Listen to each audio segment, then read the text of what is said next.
Добар ден, почитувани гледачи, и овој вторник денеска се дружите со мене Кристина Атовска и мојот колега Христијан Баневски на едно целодневно отворено маратонско студио, барем во првиот дел од студиото, а потоа продолжуваат нашите колеги.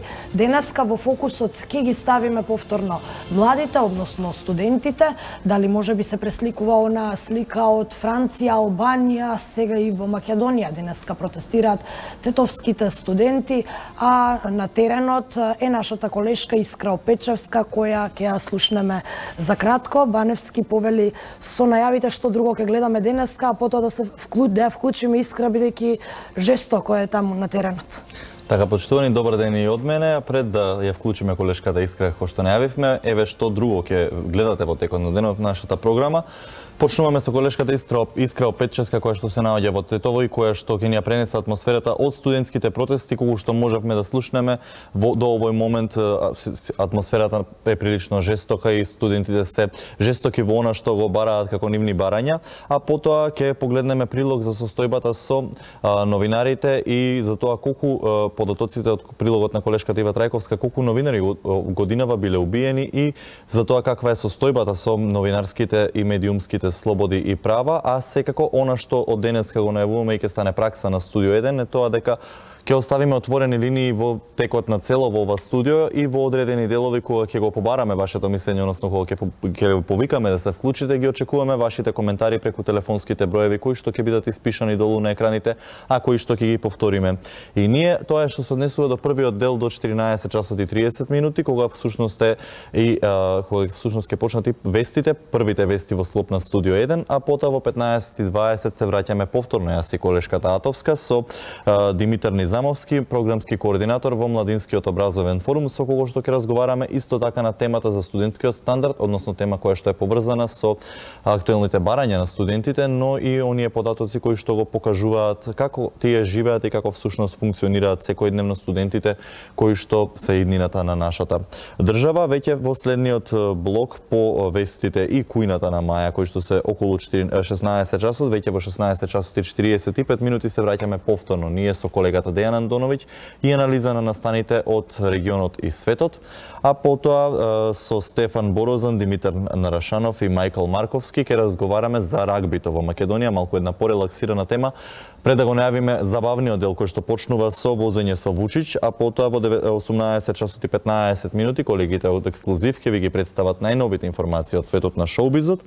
и секако во 18 часот и 45 минути не пропуштајте го вашиот омилен Сергеј Варошлија и неговото студио мода, а од 19 часот и 20 минути веќе студиото го презема колегата Александар Чомовски и во 21 часот не пропуштајте го новото издание на Правда и неправда со колешката Гордана Дувњак. Тоа е отприлика она што ве очекува во текот на денот, а јас и колешката Атовска се враќаме назад во првиот блок од ова студио, во овие половина час до првите вести во Студио 1, во отвореното студио. Ја најавивме колешката Искра Опечевска. Да видиме дали имаме на линија. Веќе Искра на кој? Надевам дека ме слушате. Искрата слушаме, веќе гледаме дека си пред поворката, повели со информациите. Значи, денеска во Тетово се кренаа младите. Студентите од трите универзитети што овде функционираат, тоа се универзитетите Мајка Тереза, Државниот универзитет во Тетово и Штуловиот универзитет. Од она што успеавме да го разбереме и да поразговараме со дел од нив, тие се незадоволни од целокупните услови што владеат помеѓу студентите, односно условите за студирање. Јас ќе се обидам да преведам од нешто тоа што го извикуваат овде како пароли, инаку нивното главно мото е додека чекаме да се искрчкаат условите, нам ни скапуваат желбите. Со ова мото тие денеска стотина студенти тргна од плоштадот Илирија во Тетово, а сега моментално од каде што се јавуваме се наоѓаме негде блиску до Државниот универзитет во Тетово. Впрочем, се надевам дека гледачите тоа може да го видат. Инаку да кажам дека основните барања се 13. Тие ќе бидат испратени до министерот за образование Арбар Адеми, до премиерот Зоран Заев и до ректоратите на трите универзитети.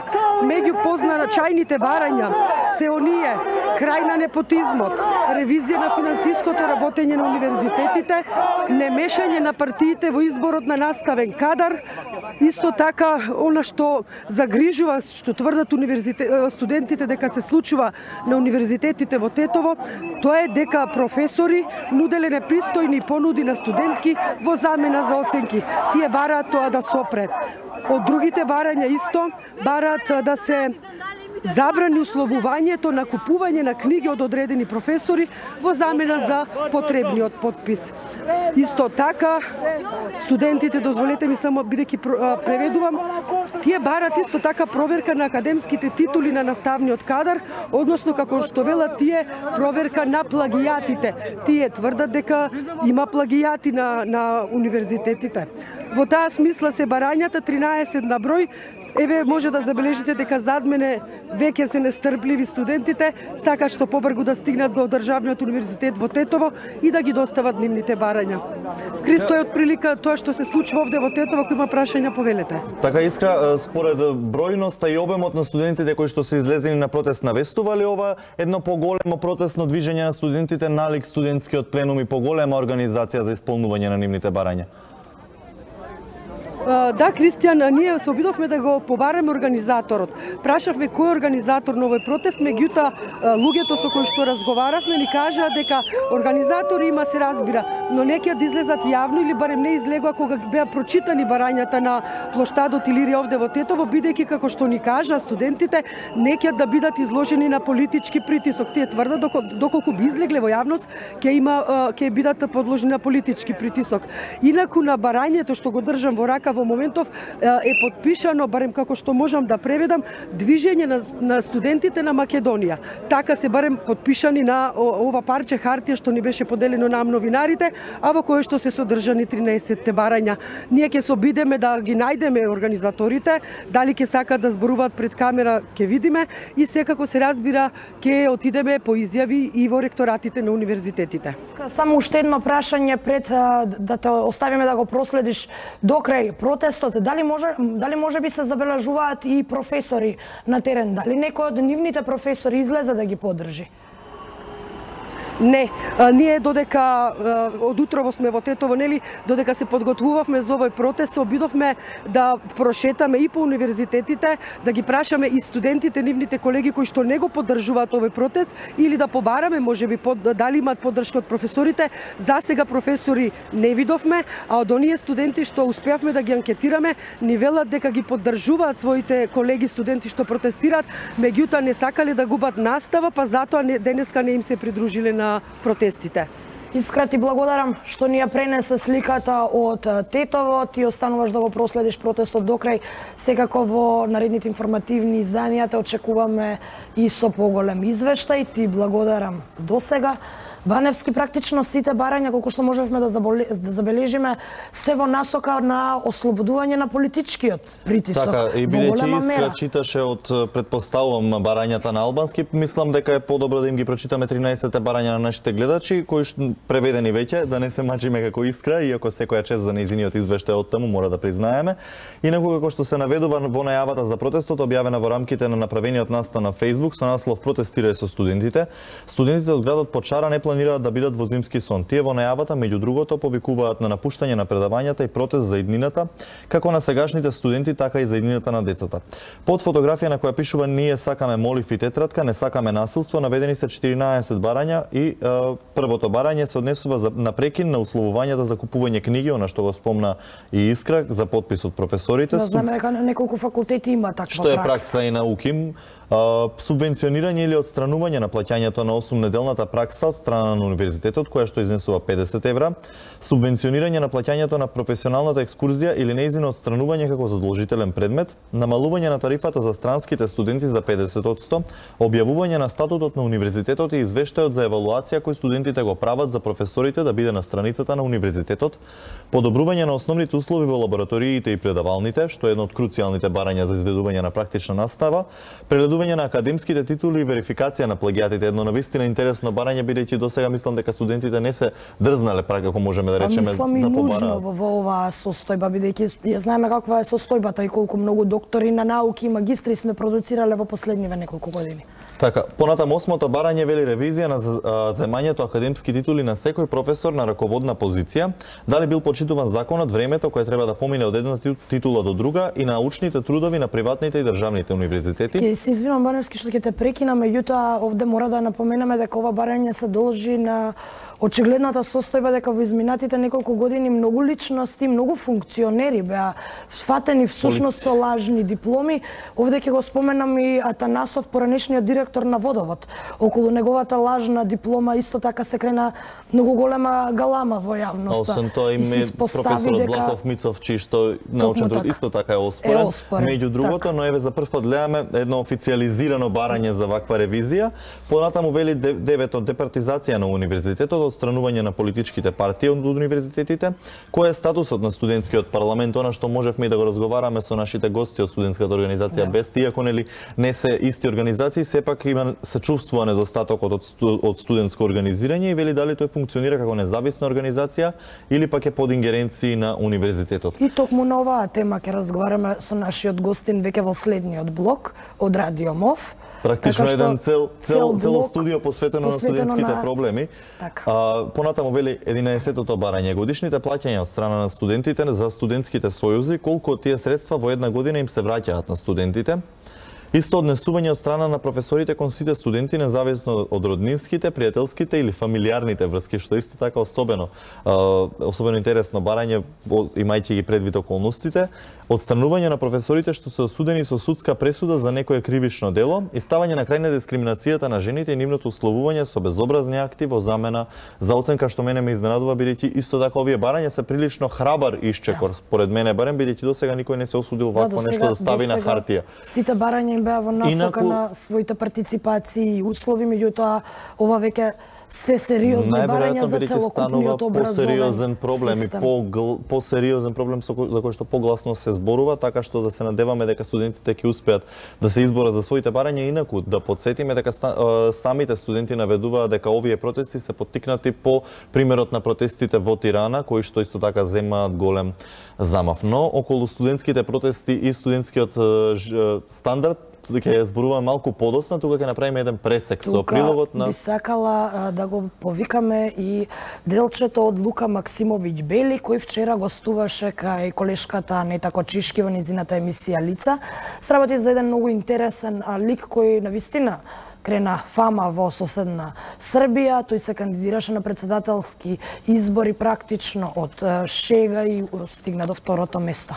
Во овој дел кој сакам, краток дел кој сакам да го погледнат нашите гледачи, тој вчера ги повика младите во Македонија дека им е потребно организирање, и тоа не само студентско, туку Бели зборува и за политичко организирање на студентите. Да го погледнеме делчето.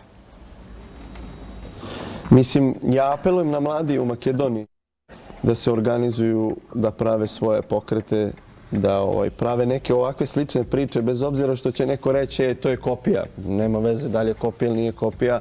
Ako je to sastavljeno od dobre ekipe i dobrih ljudi, to treba da se izguri. I mladi treba da se, i ti studenti koji su štrajkovali, treba da naprave svoj pokret i da izađu neki od izbora. Da li su to lokalni, predsjednički, parlamentarni, moraju da se aktiviraju. Jer ne može da... Da li твојата форма да со антиполитика удриш на политика сметаш дека е решение за овие балкански простори? Ne, mislim ne. Ovde je mnogo veliki problem jer sve se diktira sa zapada. I kogod da dođe na vlast, on mora da radi ono šta mu je rečeno sa zapada, a definitivno videvši po ovome šta se 30 godina dešava, da je rečeno da se satremo svi. Znači i mi, i Bosanci, i Hrvati, i vi, i Crnogorci, u celom tom haosu barem neki tračak nade da bude to da ljudi uzmu stvari u svoje ruke. Da u nešto u svom gradu urade, u svom selu. Tako da apelujem na mlade da se stvarno aktiviraju. Така е, накратко се враќаме на друга тема, преминуваме на состојбата со новинарите и нивната безбедност. Денеска излезе информацијата дека годинава се убиени 80 новинари, 348 се во затвор, а 60 се киднапирани. На оваа тема прилог подготви колешката Ива Трајковска, да го погледнеме. Но пред да го погледнеме прилогот, само да ве потсетиме дека 02 30 55 551 и 02 30 55 553 се телефонските броеви на кои што ќе можете да се вклучите директно во нашата програма и на која што после прилогот ќе ги очекуваме вашите коментари на темата конкретно на која што зборуваме, а подоцна во студиото кога ќе се вратиме повторно на темата со студентскиот стандард, исто така ќе ги очекуваме вашите прашања, но пред се предлагам да го погледнеме прилогот па се враќаме назад во студиото. Според извештајот спроведен од невладината организација Репортери без граници, 80 новинари го загубиле животот од 2018 година. Поголем дел од половината убиени новинари починале во 5 држави – Авганистан, Сирија, Мексико, Јемен и Индија. Според податоците, 15 новинари се убиени во Авганистан, 11 во Сирија, 9 во Мексико, 8 во Јемен и 6 во Индија. И покрај тоа што огромен дел од новинарите го губат животот, повеќе од нив се во затвор. Најголем број затворени новинари има во Кина, па Египет, Турција, Иран и Саудиска Арабија. Во последните 10 години бројот на убиени новинари се покачи на 702. Цивилното новинарство најмногу страда поради угнетување од страна на властите во Египет, Турција, Иран, Јемен и Сирија, каде има голема цензура и контрола врз објавените текстови и видеа на телевизиите или на интернетот. Исто така се посочува дека во 2018 година 60 новинари се киднапирани, што е 6 пати повеќе во споредба со минатата година. Освен еден случај, другите киднапирања се случија во Сирија, Јемен и Ирак. Репортери без граници апелира Обединетите нации да воспостават функција на посебен представник за заштита на новинарите.